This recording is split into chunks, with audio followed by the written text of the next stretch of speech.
प्यारे बच्चों, सुप्रभात। आज हम पढ़ेंगे सांवले सपनों की याद। अब यह शीर्षक, सबसे पहले शीर्षक पर चर्चा हो जाए कि शीर्षक पर सबसे पहले चर्चा हो कि इसका शीर्षक सांवले सपनों की याद क्यों रखा गया। तो चूँकि यह सालिम अली की मृत्यु के बाद लिखा गया है, तो उनकी मृत्यु से उत्पन्न दुख, और दुख में जो है जाबिर हुसैन जो है उनकी आंखें नम हैं सालिम अली की मृत्यु से। तो उन आँखों में जो पानी भरा हुआ है, तो उनसे जो पुरानी यादें जो सालिम अली के साथ गुजरी हैं या सालिम अली को वो याद कर रहे हैं, तो पुरानी यादों की जो धुंधली तस्वीर उनके सामने बन रही है या उनके मन मस्तिष्क में बन रही है, तो उन्हीं को आधार बना के इस शीर्षक को लिखा गया है, सांवले सपनों की याद।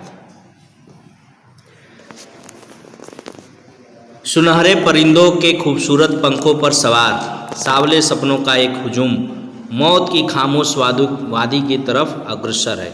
कोई रोक टोक सके कहाँ संभव है। भाई मृत्यु को मृत्यु अटल है, उसको कोई रोक नहीं सकता। तो वो सुनहरे परिंदों के खूबसूरत पंखों पर सवार होकर, यानी अर्थी पर या उनकी जनाजे निकल रही हैं और वो उसे कोई रोक नहीं सकता। इस हुजूम में आगे आगे चल रहे हैं सालिम अली, और इस हुजूम में भीड़ एक चल रही है और सबसे आगे है सालिम अली। अपने कंधों पर सैलानियों की तरह अपने अंतहीन सफ़र का बोझ उठाए। अंतहीन, कभी न समाप्त होने वाला जो सफ़र था उनका, उसका बोझ उठाए वो आगे आगे चल रहे हैं। लेकिन यह सफ़र पिछले तमाम सफ़रों से भिन्न है। यह सफ़र पिछले उनके तमाम सफ़रों से भिन्न है, क्योंकि इसमें वो अब वापस आने वाले नहीं हैं। भीड़ भाड़ की ज़िंदगी और तनाव के माहौल से सालिम अली का यह आखिरी पलायन है। मतलब इस भीड़ भाड़ ज़िंदगी और तनाव भरे एक माहौल से यह आखिरी पलायन है। अब यह वापस आने वाले नहीं हैं। अब तो वो उस वन पक्षी की तरह प्रकृति में विलीन हो रहे हैं, जो जिंदगी का आखिरी गीत गाने के बाद मौत की गोद में जा बसा हो। कोई अपने जिस्म की हरारत और दिल की धड़कन देकर भी उसे लौटाना चाहे, तो वह पक्षी अपने सपनों के गीत दोबारा कैसे गा सकेगा। कोई नहीं कर सकता ऐसा। कोई अगर चाहे कि अपने जिस्म की धड़कन या जिस्म की गर्मी को, वह मृत्यु के बाद आप यह जानते हैं कि शरीर धीरे धीरे ठंडा पड़ने लगता है। तो जो मनुष्य का नॉर्मल तापमान 37 डिग्री सेंटीग्रेड रहता है, तो मृत्यु के बाद वह धीरे धीरे घटता जाता है और शरीर ठंडा होने लगता है। तो दिल की धड़कन अगर कोई चाहे अपना देना या जिस्म की गर्मी कोई चाहे अपना देना, तो वह किसी व्यक्ति को, मरे हुए व्यक्ति को नहीं दी जा सकती। तो इसलिए वह दोबारा अपना गीत नहीं गा सकता, दोबारा खड़ा नहीं हो सकता। मुझे नहीं लगता कोई इस सोए हुए पक्षी को जगाना चाहेगा। वर्षों पूर्व खुद सालिम अली ने कहा था कि लोग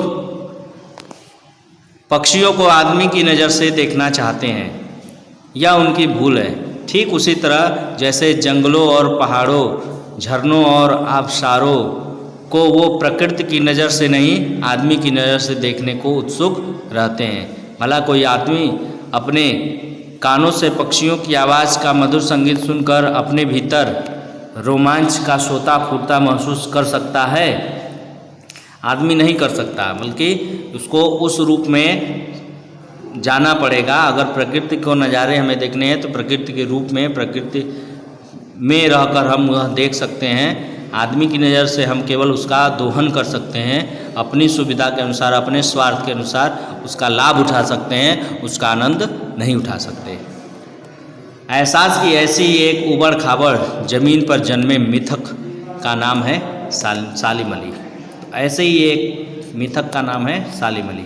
पता नहीं इतिहास में कब कृष्ण ने वृंदावन में रासलीला रची थी और शोक गोपियों को अपनी शरारतों का निशाना बनाया था। कब माखन भरे भाणे फोड़े थे और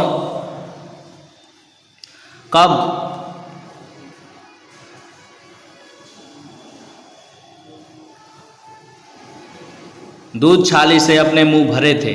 कब वाटिका में छोटे छोटे किंतु घने पेड़ों की छां में विश्राम किया था।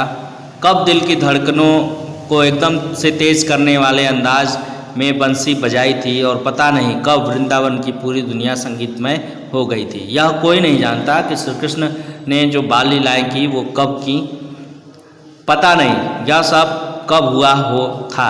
लेकिन यह सब कब हुआ ऐसी कोई भी इसके बारे में कोई भी जानकारी नहीं दे सकता। लेकिन अगर आप आज भी वृंदावन जाएं तो नदी का सांवला पानी उसे पुराने घटनाक्रम की याद दिला देगा।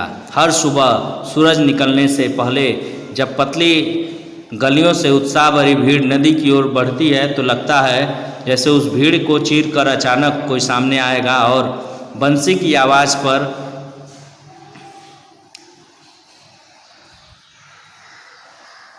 सब किसी के कदम थम जाएंगे। हर शाम सूरज ढलने से पहले जब वाटिका का माली सैलानियों को हिदायत देगा तो लगता है जैसे बस कुछ ही क्षणों में वो कहीं से आ टपकेगा और संगीत का जादू वाटिका के भरे पूरे माहौल पर छा जाएगा। वृंदावन कभी कृष्ण की बांसुरी के जादू से खाली हुआ है क्या? नहीं हुआ है कभी खाली। और वृंदावन में श्री कृष्ण का एहसास सबको होता है। वैसे ही मिथक का नाम है सालिम अली। मिथकों की दुनिया में इस सवाल का जवाब तलाश करने से पहले एक नज़र कमज़ोर काया वाले उस व्यक्ति पर डाली जाए जिसे हम सालिम अली के नाम से जानते हैं। उम्र को सती तक पहुंचने में थोड़े ही दिन शेष बचे थे, यानी अभी वो 100 की उम्र पार नहीं किए थे, उसके पहले उनकी मृत्यु हो गई थी। संभव है लंबी यात्राओं के थकान ने उनके शरीर को कमज़ोर बना दिया हो और कैंसर जैसी जानलेवा बीमारी उनकी मौत का कारण बनी हो। लेकिन अंतिम समय तक मौत उनकी आंखों से वह रोशनी छीनने में सफल नहीं हुई जो पक्षियों की तलाश और उनकी हिफाजत के प्रति समर्पित थी। सालिम अली की आंखों पर चढ़ी दूरबीन उनकी मौत के बाद ही तो उतरी थी। मतलब वो दूरबीन लेकर पक्षियों को ढूंढते थे, पक्षियों को बचाते थे, नए पक्षियों की तलाश भी करते थे। सालिम अली ने जो एक वर्ड वाचर के रूप में प्रख्यात हुए और उनकी लिखी किताब पहले पूर्व में पक्षियों के बारे में जो जानकारी थी वो केवल लिखित रूप में हमें प्राप्त थी। लेकिन सालिम अली के अथक प्रयासों से इन्होंने एक पुस्तक भी लिखी पक्षियों पर, और उस पुस्तक में पक्षियों से संबंधित केवल जानकारी ही नहीं है बल्कि उन पक्षियों की तस्वीरें भी हमें प्राप्त होती हैं। उन्होंने कई विलुप्त प्राय पक्षियों की भी खोज की। उन जैसा वर्ड वाचर शायद ही कोई हुआ हो, लेकिन एकांत क्षणों में सालिम अली बिना दूरबीन के भी देखे गए। दूर क्षितिज तक फैली जमीन और झुके आसमान को छूने वाली उनकी नज़रों में कुछ वैसा ही जादू था जो प्रकृति को अपने घेरे में बांध लेता है। सालिम अली उन लोगों में से थे जो प्रकृति के प्रभाव में आने की बजाय प्रकृति को अपने प्रभाव में लाने के कायल होते हैं। मतलब जो प्रकृति के प्रभाव में आते हैं, न कि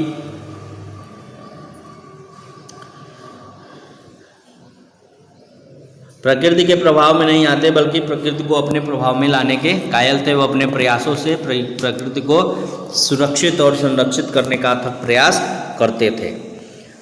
उनके लिए प्रकृति में हर तरफ एक हंसती खेलती रहस्य भरी दुनिया पसरी थी। यह दुनिया उन्होंने बड़ी मेहनत से अपने लिए गढ़ी थी। मतलब बड़ी मेहनत से अपने लिए उन्होंने रची थी, अपने लिए उन्होंने बनाई थी। इसके गढ़ने में, इसको बनाने में उनके जीवन साथी तहमीना ने काफ़ी मदद पहुंचाई थी। तहमीना कौन है? तहमीना उनकी पत्नी का नाम है और उनकी जीवन साथी है वह। तहमीना स्कूल के दिनों में उनकी सहपाठी रही थी। अपने लंबे रोमांचकारी जीवन में ढेर सारे अनुभवों के मालिक सालिम अली एक दिन केरल की साइलेंट वैली को रेगिस्तानी हवा के झोंकों से बचाने का अनुरोध लेकर चौधरी चरण सिंह से मिले थे। मतलब वहाँ पेड़ पौधे अधिक काटे जा रहे थे जिनसे पक्षियों का और इंसानों का भी सीधा संबंध था और वह इलाका रेगिस्तान हो रहा था। तो वो उससे बचाने के लिए अनुरोध से वो चौधरी चरण सिंह से मिले थे। वे प्रधानमंत्री थे उस समय। चौधरी चरण सिंह हमारे देश के प्रधानमंत्री थे।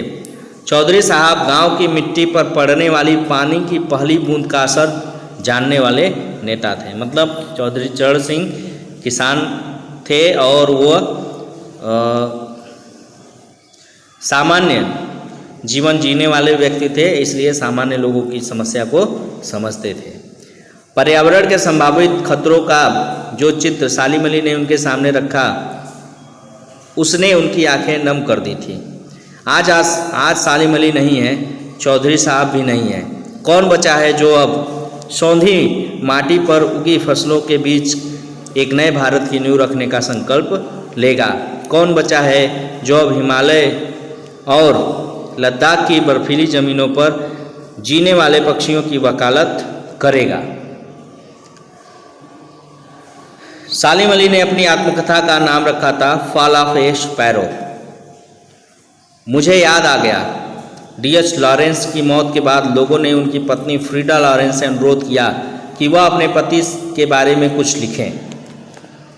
जब प्रसिद्ध पक्षी विज्ञानी थे ये D.H. लॉरेंस, उनसे उनकी मृत्यु के बाद उनकी पत्नी फ्रीडा लॉरेंस थी, उनसे लोगों ने पूछा कि कहा कि आप अपने पति के बारे में कुछ बताएं, कुछ लिखें। फ्रीडा चाहती तो ढेर सारी बातें लॉरेंस के बारे में लिख सकती थी, लेकिन उसने कहा मेरे लिए लॉरेंस के बारे में कुछ लिखना असंभव सा है। मुझे महसूस होता है मेरी छत पर बैठने वाली गौरैया लॉरेंस के बारे में ढेर सारी बातें जानती है। उन्होंने इतनी बड़ी बात कही कि लॉरेंस के बारे में, D.H. लॉरेंस के बारे में जो है उनके छत पर बैठने वाली गौरैया अधिक बातें जानती है, क्योंकि लॉरेंस जो है अपना अधिक समय इन्हीं पक्षियों के बीच गुजारते थे।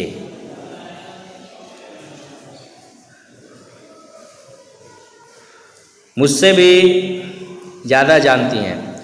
वो सचमुच इतना खुला और सादा दिल आदमी था। मुमकिन है लॉरेंस मेरी रगों में मतलब मेरे नसों में, मेरी हड्डियों में समाया हो, लेकिन मेरे लिए कितना कठिन है उसके बारे में अपने अनुभवों को शब्दों का जामा पहनाना। मुझे यकीन है मेरी छत पर बैठी गौरैया उसके बारे में और हम दोनों के बारे में मुझसे ज़्यादा जानकारी रखती है। जटिल प्राणियों के लिए सालिम अली हमेशा एक पहेली बने रहेंगे। बचपन के दिनों में उनकी एयर गन से घायल होकर गिरने वाली नीले कंठ की वह गौरैया सारी ज़िंदगी उन्हें खोज के नए नए रास्तों की तरफ ले जाती रही। मतलब बचपन में घटना घटित हुई कि वो शिकार खेलने के लिए एयर गन से एक पक्षी का शिकार कर देते हैं और वह उससे काफ़ी आहत होते हैं, उसे बचाने का प्रयास भी वो करते हैं, लेकिन अंततोगत्वा उस पक्षी की मृत्यु हो जाती है और उस पक्षी की मृत्यु ने इन्हें काफ़ी झकझोर दिया और यह सीधे सीधे पक्षियों को ढूंढने में लग गए, पक्षियों की सुरक्षा में लग गए, उनके संरक्षण में पूरा जीवन अपना इन्होंने गुजार दिया। तो जिंदगी की ऊंचाइयों में उनका विश्वास एक क्षण के लिए भी डिगा नहीं। वो लॉरेंस की तरह नैसर्गिक जिंदगी का प्रतिरूप बन गए थे। लॉरेंस की तरह नैसर्गिक यानी जो स्वाभाविक था कि वह पक्षियों को ही अपना जीवन समर्पित कर चुके थे। सालिम अली प्रकृति की दुनिया में एक टापू बनने के बजाय अथाह सागर बनकर उभरे थे। प्रकृति की दुनिया में एक छोटा टापू नहीं बन के उभरे, बल्कि अथाह सागर बनकर उभरे। उन्होंने पक्षियों के बारे में ढेर सारी जानकारियाँ पूरी दुनिया को दिखाई या बताई। जो लोग उनके भ्रमणशील स्वभाव और उनकी यायावरी से परिचित हैं, उन्हें महसूस होता है कि वो आज भी पक्षियों की सुराग में ही निकले हैं। मतलब जो उनके भ्रमणशील स्वभाव के बारे में जानते हैं, उनको ऐसा आभास होता है कि वो भी आज भी पक्षियों की खोज में ही निकले हैं और अभी कहीं से एक दूरबीन लगाए वो लौटते हुए नजर आएंगे, ऐसा लोगों का विश्वास है। और बस अभी गले में लंबी दूरबीन लटकाए अपने खोजपूर्ण नतीजों के साथ वह लौट आएंगे। जब तक वो नहीं लौटते, क्या उन्हें गया हुआ मान लिया जाए? मेरी आंखें नम हैं। सालिम अली, तुम लौटोगे ना? तो सालिम अली तो चले गए, लेकिन उनके दो किए गए कार्य है वो आज पूरी दुनिया को आलोकित कर रहे हैं पक्षियों के संदर्भ में। और यह एक व्यक्तित्व थे जिनके बारे में आपने पढ़ा। अभ्यास प्रश्न आगे आपको कराया जाएगा। तब तक के लिए धन्यवाद।